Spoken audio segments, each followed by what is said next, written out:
Kisah Nabi Muhammad SAW. Nabi Muhammad SAW disebut Nabi dan Rasul terakhir yang diberikan mukjizat berupa kitab suci Al-Quran yang menjadi pedoman dan petunjuk umat muslim dan membawa ajaran sebagai penyempurna ajaran-ajaran yang dibawa oleh Nabi dan Rasul sebelumnya. Nabi Muhammad SAW lahir di Mekah pada hari Senin, 12 Rabiul Awal pada tahun 571 Masehi. Tahun tersebut juga disebut tahun gajah, karena Abraham Habasyah menyerang Ka'bah dengan pasukan gajahnya. Nabi Muhammad SAW adalah keturunan Nabi Ibrahim alaihissalam yang lahir dari pasangan Aminah binti Wahab dan Abdullah bin Abdul Muthalib yang meninggal dunia sebelum Nabi Muhammad lahir. Ibu Nabi Muhammad wafat saat Nabi berusia 6 tahun. Nabi juga mempunyai ibu yang sempat menyusuinya, Suwaibah dan Halimah As-Sa'diyah. Semasa kecilnya, dia dibesarkan oleh kakeknya Abdul Muthalib. Namun setelah 2 tahun, kakeknya pun meninggal dunia. Kemudian Nabi Muhammad diasuh oleh pamannya Abu Thalib. Sejak kecil hingga dewasa, Nabi Muhammad SAW selalu membantu pamannya Abu Thalib mengembalakan domba dan berdagang ke seluruh penjuru negeri.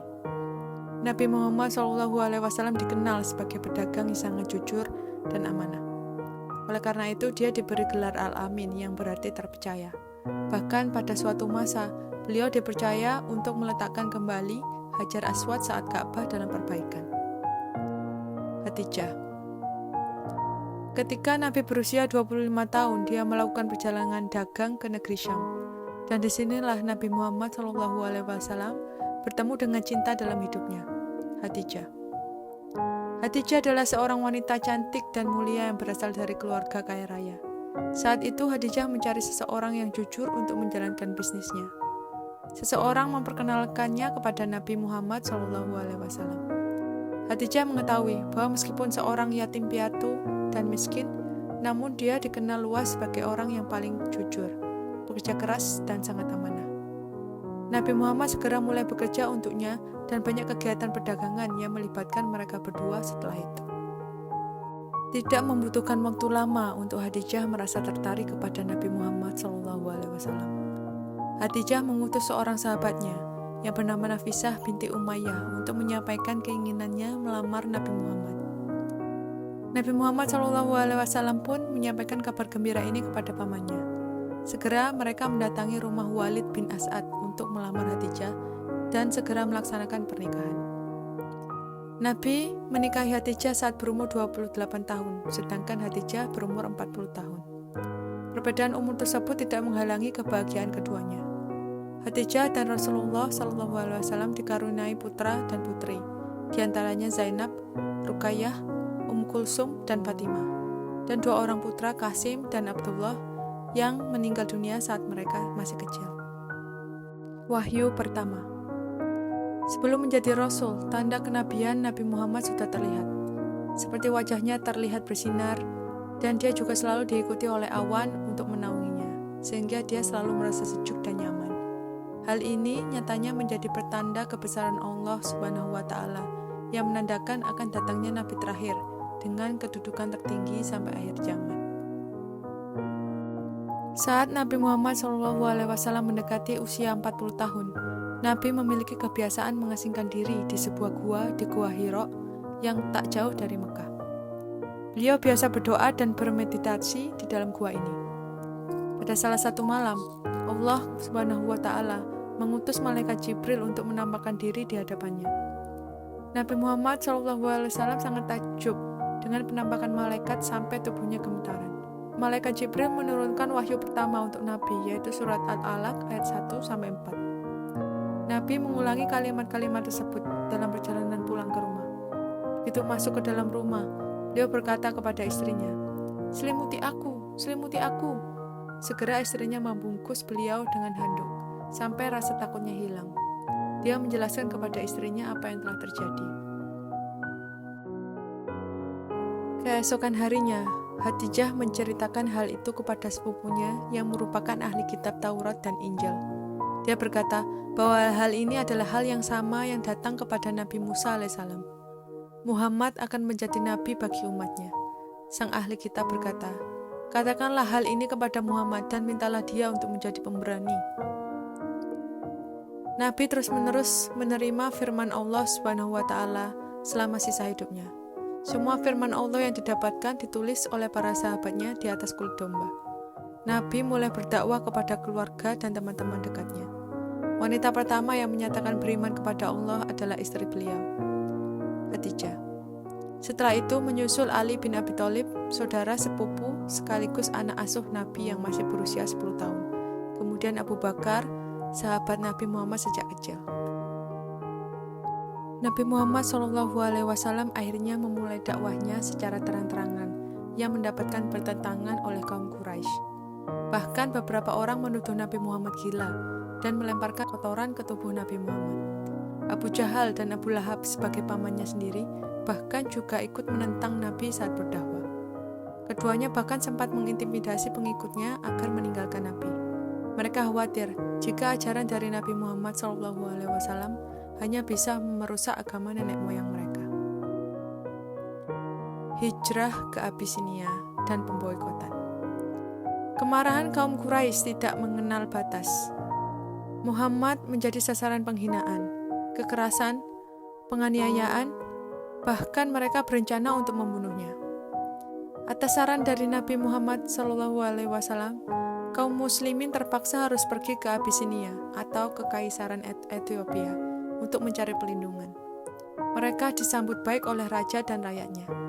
Sambutan baik itu membuat sebagian pengikut Nabi yang masih berada di Mekah juga berhijrah ke Abisinia, sampai total berjumlah sekitar 100 orang. Kaum Quraisy sangat marah mendengar berita ini dan memutuskan untuk mengirim utusan kepada Raja Abisinia agar bisa membawa kembali kaum muslimin. Ketika para utusan bertemu dengan raja, dia memanggil wakil dari kaum muslimin yaitu Ja'far bin Abu Thalib dan saudara laki-laki Ali untuk kemudian berbicara mewakili para imigran. "Wahai raja, kami terjerumus ke dalam ketiadaban. Kami menyembah berhala.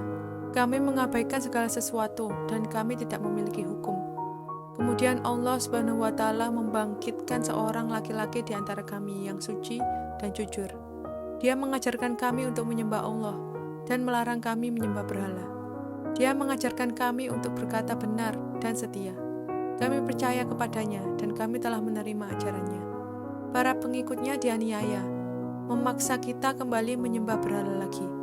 Ketika kami tidak menemukan keamanan di antara mereka, kami datang ke rumahmu, ke kerajaanmu, untuk berlindung dari kekejaman mereka." Ketika raja mendengar pernyataan kaum muslimin, dia meminta utusan Quraisy untuk kembali ke Mekah. Sementara itu, Nabi Muhammad SAW dan beberapa pengikut setia tetap tinggal di Mekah.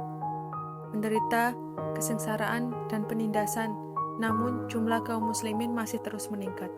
Termasuk salah satu musuh paling fanatik Nabi Muhammad SAW yang bernama Umar bin Khattab menyatakan iman kepada Allah Subhanahu wa Ta'ala. Saat itu dalam kemarahan Umar yang meluap-luap, dia bertekad untuk membunuh Nabi Muhammad SAW. Kemudian dia berpapasan dengan seorang yang berkata kepadanya, "Saudarimu dan suaminya telah memeluk Islam." Mendengar hal ini dia sangat marah dan langsung mendatangi rumah saudarinya itu. Ketika dia mendekati rumah tersebut, Umar mendengar suara Al-Quran yang sedang dibaca. Ketika saudari Umar mendengar ketukan pintu, dia bergegas dan suaminya menyembunyikan buku-buku. Umar masuk ke dalam rumah dan bertanya apakah mereka telah beriman kepada Allah. Mereka mengiyakan pertanyaan Umar. Dengan sangat marah, Umar langsung memukul saudarinya dan suaminya sampai darah mereka bercucuran. Saudarinya berkata, "Kau musuh Allah, kau telah memukul aku hanya karena aku percaya kepada Allah. Suka atau tidak suka, aku bersaksi bahwa tidak ada Tuhan selain Allah, dan Muhammad adalah hamba dan utusannya. Lakukan apa saja yang kau kehendaki."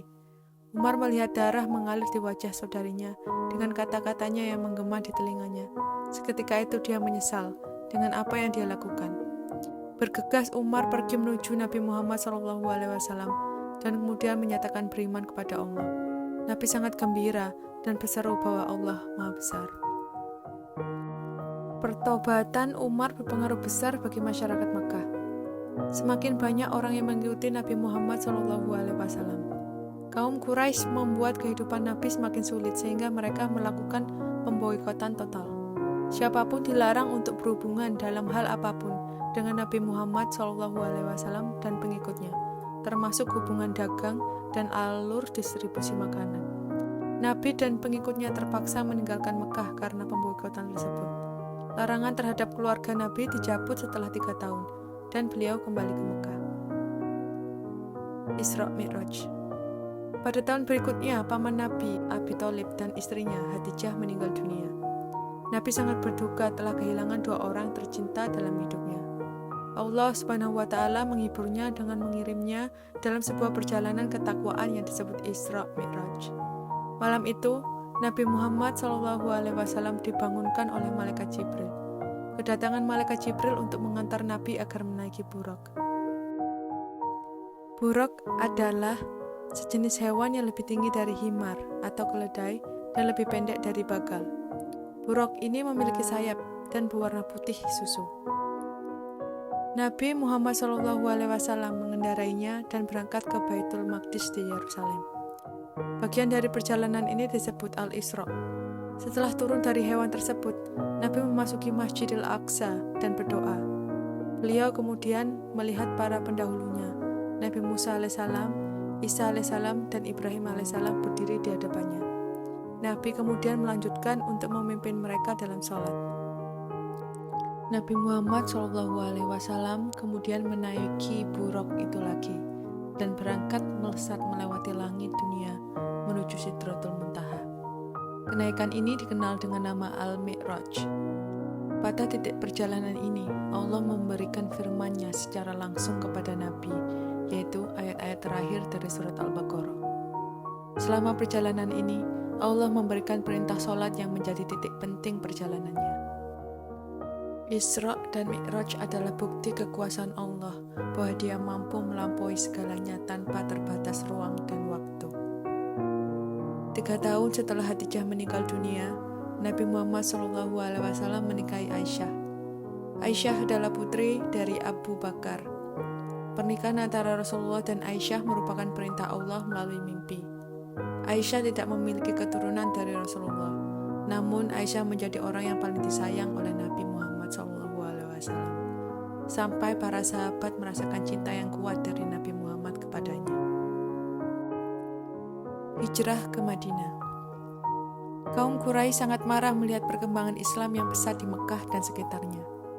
Suatu hari, para pemimpin mereka memutuskan untuk membunuh Nabi Muhammad SAW.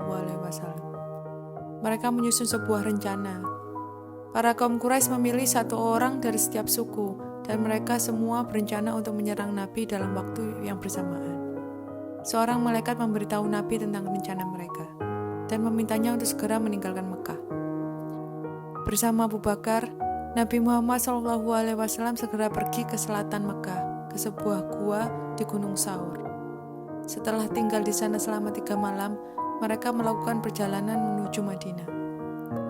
Ketika orang-orang kafir mendengar tentang pelarian mereka, kaum Quraisy memberikan hadiah 100 ekor unta kepada siapa saja yang berhasil menangkap Nabi Muhammad. Namun terlepas dari tim pencari terbaik mereka, Nabi tiba dengan selamat di Madinah. Peristiwa ini dikenal sebagai hijrah, dan kalender Islam dimulai dari peristiwa ini. Masyarakat Madinah memberikan sambutan hangat kepada Nabi Muhammad. Sedikit demi sedikit penduduk Mekah berangkat ke Madinah, meninggalkan harta benda dan rumah mereka. Sebelum Nabi dan umatnya menetap di Madinah, kota ini diperintah oleh banyak suku yang berbeda. Suku-suku ini terus-menerus bertengkar satu sama lain. Namun ketika Nabi tiba, mereka semua berdamai dan menerapkan ajaran Islam dalam kehidupan mereka. Tak lama, Nabi membangun tempat ibadah di Madinah. Setelah hijrah ke Madinah, musuh-musuh Islam meningkatkan serangan mereka dari semua sisi.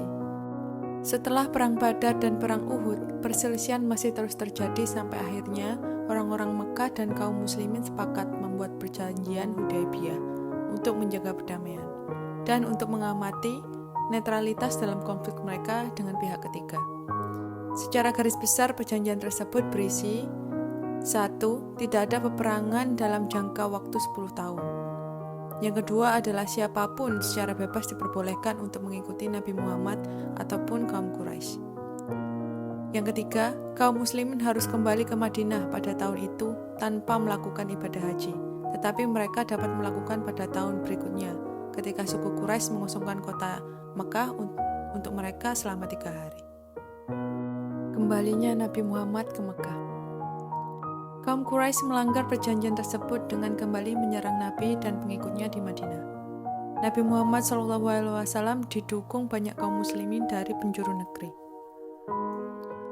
Dengan membawa pasukan 10.000 orang untuk menaklukkan Mekah atau yang disebut Fathul Mekah, namun kaum muslimin dapat mengakhiri perang ini dengan meraih kemenangan tanpa pertumpahan darah.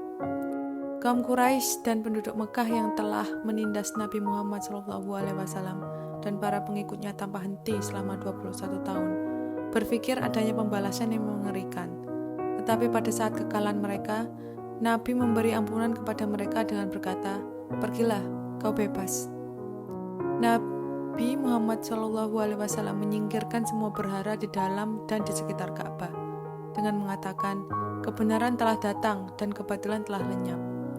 Hal ini tercantum dalam surat Al-Isra ayat 81.